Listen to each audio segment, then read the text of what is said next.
To my own detriment, I kind of dismissed Bitcoin back in 2014. So I remember hearing about Bitcoin in 2014 and thinking to myself, this is the kind of stuff that I would be into, and I need to like get beyond that and get a real job. So I shouldn't worry about that.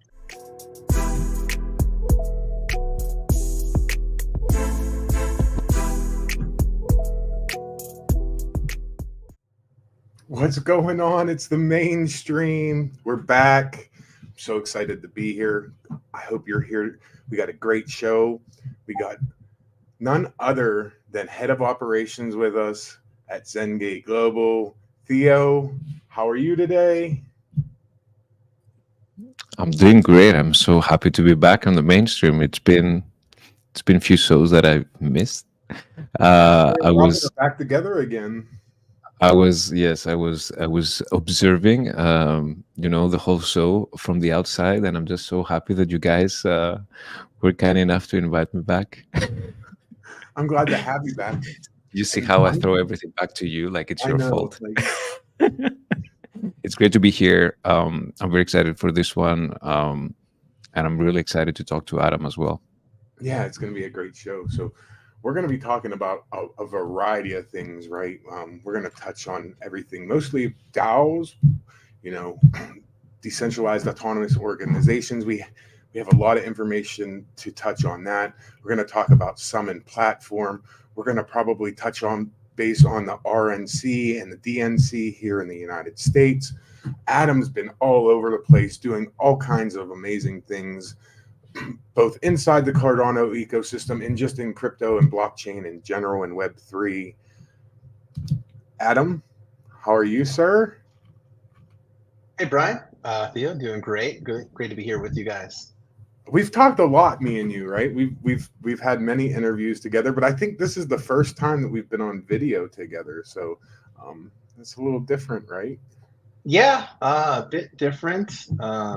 Unfortunately, everybody gets to see my place, so I hope you can deal with that. I rented But this this is, place just for yeah, it's a nice Airbnb. I can see that back there. thanks. So, Adam, we're going to just kind of jump right into it, right? Like, I know a lot about you. I know the crowd, some people in the crowd will know a lot about you, but I know there's a lot that don't, right? Can you start by just telling us a little bit about your background, your career path? And I know that you have a PhD in education, excuse me, education policy studies. Can you just kind of like tie that all into a little conglomerate and let me have it? Sure. So I got my start in blockchain and crypto back in 2017. I was writing my dissertation. I was working on, like I said, education policy. My department was education policy, organization, and leadership.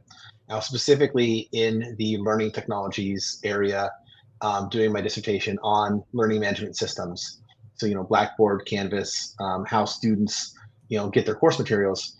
I had this friend who was a penny stock trader.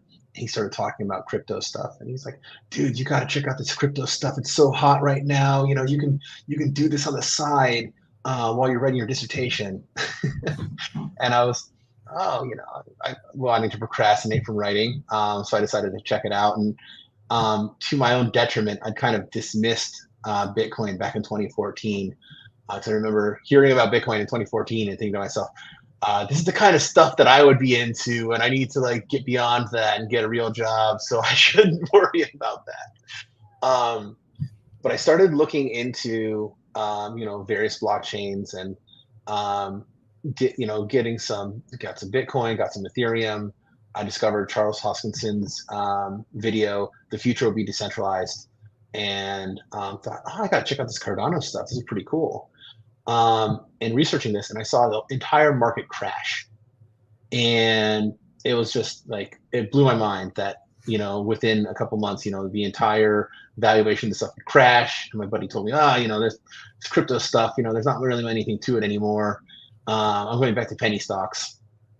But as I was, going through Reddit, going through these different forums and stuff, I saw there were still people building on it, right? Still a lot of people really excited about doing things with this decentralized ecosystem. And I realized that that's why I got into learning technologies. I hadn't been so much interested in students, like just accessing their course materials. That wasn't why I was into, education policy or learning technology. I was more interested in the way that students would build things together. In fact, that was like what a lot of my research had been on was student collaboration and, like forming communities together. And so again, a lot more procrastination on my dissertation. I got started following a lot more communities, reading the Cardano forums, attending my own local blockchain meetups here at the University of Illinois. And yeah, I was hooked. So once I completed my PhD, by that time I was working as a learning technology specialist, and it also had some side gigs doing like learning technology consulting. But I was getting more and more into the blockchain space. And so around 2021, I started like investigating DAOs and this concept of decentralized autonomous organizations and the way that people can actually write code that automates the decision execution process. And I met up with the guys who were into ADAO. And actually, Brian, you're one of the people who pointed me towards this, because I went to Cardano over coffee, and you were like, "Yeah, there's these guys in ADAO who are like working on this technology." And so I met a few of the people there, got to know Riley really well, who wrote the first DAO script on Cardano, first DAO treasury on chain. And that's pretty much what got me in, sucked me in, and got me going.